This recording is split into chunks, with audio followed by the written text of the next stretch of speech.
cyangwa abakozi b'umurava,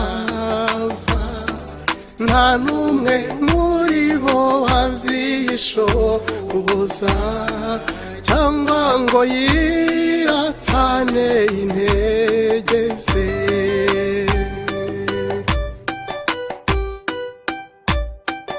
Gutinda inyamibwa kandi ndaberwa iyo niyambitse, nyamara byose ntacyo wihaye kandi menya ko byose bizashira.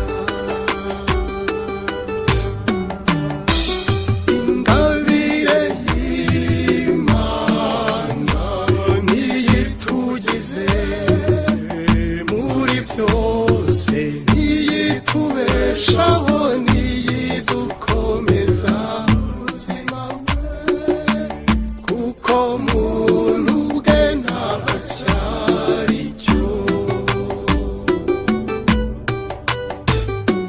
Gutinda tunze byinshi uramenye ntukabyiratane, kuko ibitanga bihogo byawe birahinda ntitangira tiza.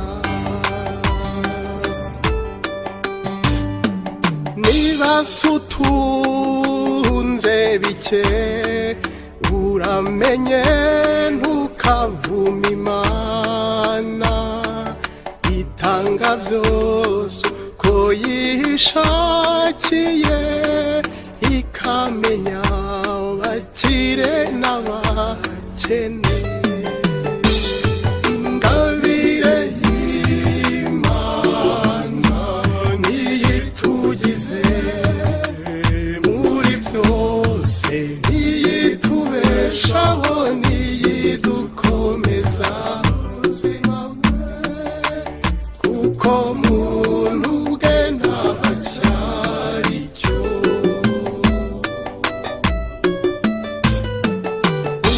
Ndashaka icyiza ariko ikibi kikantanga imbere, dusaba Imana ingabire yayo kugira ngo icyo cyiza ukigereho.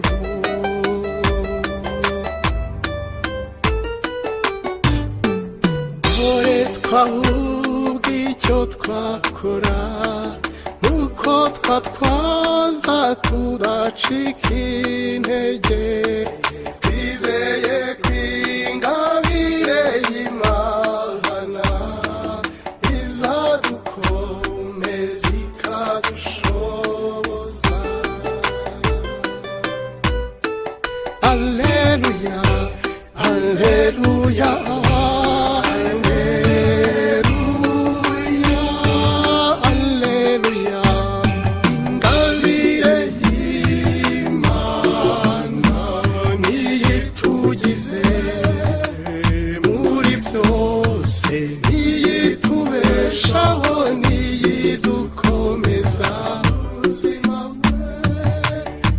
como